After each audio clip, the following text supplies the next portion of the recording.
What's up, everybody? It's Just Reg here, and today I'm basically, since it's the 1,000 subscriber special, I know it's supposed to be way back. I'm well over 1,000 subs, but once again, thank y'all. I love the Reg Heads. But one thing I wanted to say, and this is something like personal that I want to make, but I want to just say how much I am grateful for all of you. Like, real talk, like, this is awesome, but that's neither here or there. I wanted to tell you guys why being the weird kid in class and in the family growing up benefited me long term. And one thing I loved about being the weird kid in class was everyone kind of got a sense of who you were. Like, you knew deep down you had self respect and self confidence issues. It was kind of a weird way in, but that's neither here or there. It was an interesting period of my life growing up because I grew up in the early 2000s to mid 2010s. So it was like that era where like people were being themselves and they weren't. Like, I remember the legendary 2016 era, but growing up, especially as an African American and African American male at that who's straight, it was always interesting. Like, you had to fit into this moniker where you're you have to be overly masculine, you have to control your emotions, all that shit. You're not allowed to be different, you have to have low cut, all that bullshit. And I have older parents, so of course that was built into me. But growing up, for some reason, I remember growing up, I listened to a song called Smells Like Teen Spirit. And it came on the radio, and it's by Nirvana, in case y'all didn't know.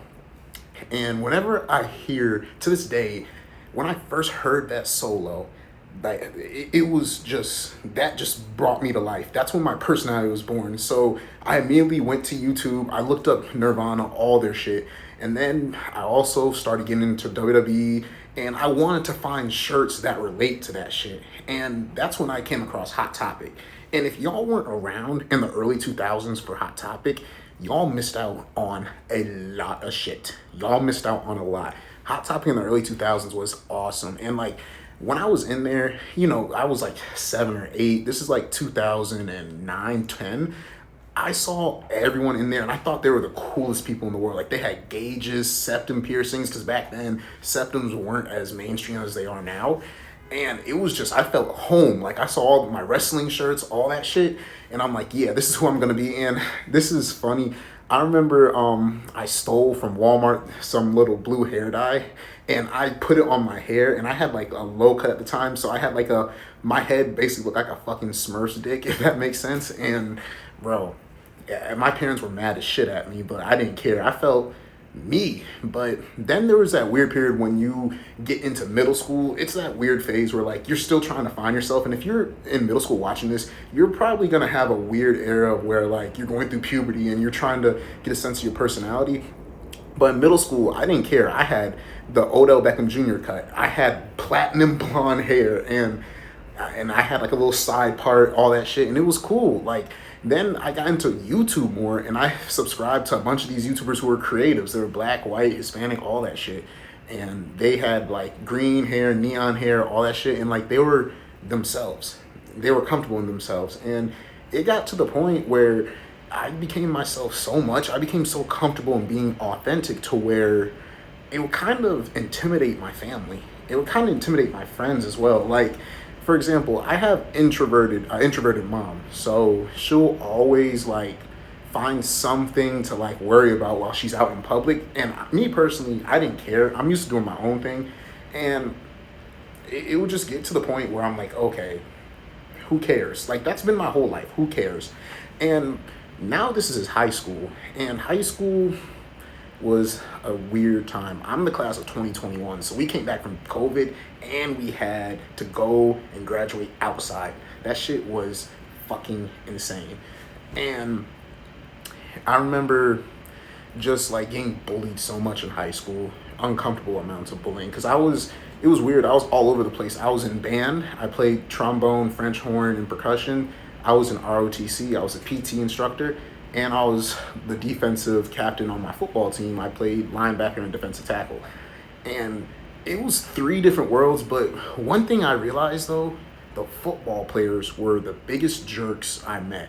Like, being in the locker room and stuff, it was, if you never played a sport, or even like you're in high school and you don't know how football players act, they basically act like how they do in the movies. They're real arrogant as hell. They're rude, stuck up, egotistical, all that shit. They are like horrible people, and locker room culture is a whole different thing. But basically, they would always make fun of my friends and make fun of me, like when they saw me in my ROTC uniform or in band. And like I wasn't overly popular. I wasn't, thinking I was better than everybody else.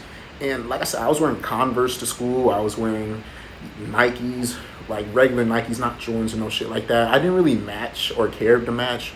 And it got to the point where like it was always just a joke. People would just look at me and laugh. And I was like, you know what? Who cares? And it was so bad. I faced bullying from my own football coach. Like, I hate, to this day, I do not like that guy at all. But you see me on the football team, and you would think, wow, never would have thought he hung out with this group of people. But I did. I hung out with the weird kids. I hung out with the artists. I hung out with all of them, and they were always so open. Like, they were always open-minded. They were themselves. But the football players, they always thought they were better than everybody else. And then flash forward to 2021, not 2021, 2023, 2024, junior, senior year of college.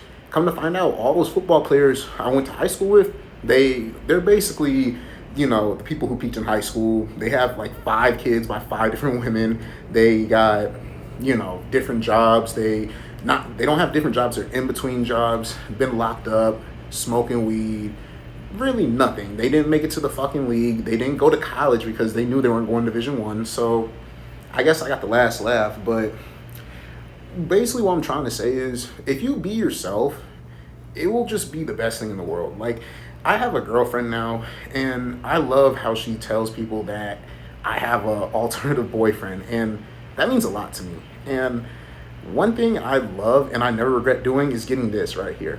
This right here, ever since I got this, I've become more in tune with being myself. Like, it's when you get a septum piercing, and I know people say septum ring theory, all that bullshit. No, once you get a septum piercing, you actually love how, like, people talk about it. Like, to this day, people always say, your septum's cool, I love your septum. And in a black household, everyone's like, you like a freak, you look gay, all that kind of bullshit. Come to find out, women are the main ones saying, this is cute, all that shit. And yeah, like, I feel like being the weird kid in class and like being the weird kid in your family has its benefits. It does have its cons. It definitely does, but it's definitely a fun experience. And one thing I would recommend everybody who subscribed to me, if you haven't subscribed, please do. I would love it. Join the Reg Heads. But I would recommend everyone trying to do something that they would not expect themselves to do. Like, learn a weird thing, learn a weird hobby, be weird, embrace your authenticity, embrace being an individual too. Because personally, I feel like Hot Topic and like Nirvana, all that stuff, I feel like that saved my life. That saved me from just being your typical regular schmegler, regular person. And like I said, I know you're under a bunch of pressure being like the cool kids and all that shit, but as someone who's graduated college and who's in grad school now, and I've seen how people are post-college, post-high school, no one gives a fuck. Like, none of this shit matters. Like, it does not matter that you don't look a certain way, you like free, all that shit. It's the real world. Everyone is everyone. You're becoming an individual. Be an individual. That is cool as shit. Like, if you see someone all tatted up with gauges and shit like that, they look cool. They're themselves, and they don't give a fuck what people think about them. And yeah, like, it's wild, but that's how it is. And like I said, this is my story. I'm not bullshitting with y'all. Like, I feel like being myself is the best thing in the world. And I love creating content. Like, I'm so grateful to have like over 1.5K subscribers now. I'm sorry, like I said, this is a late video, but yeah, I think every person needs to be themselves, especially if you're a man, especially if you're a woman, especially if you're like the black sheep in your family too, because you never know what being yourself is going to entail for you. Like, for me, content creation, I have over 300,000 subscribers from being myself, 300,000 followers, excuse me, from being myself. And it worked out. YouTube, all you guys, you lovely people, y'all love me for being myself. And even though I get a lot of shit at home for being, myself, I don't care. I got y'all. And like I said, thank y'all so much. And like I said, we got more roads to travel, man. I can't wait. I'm going to make another one of these videos. Like, it's fun.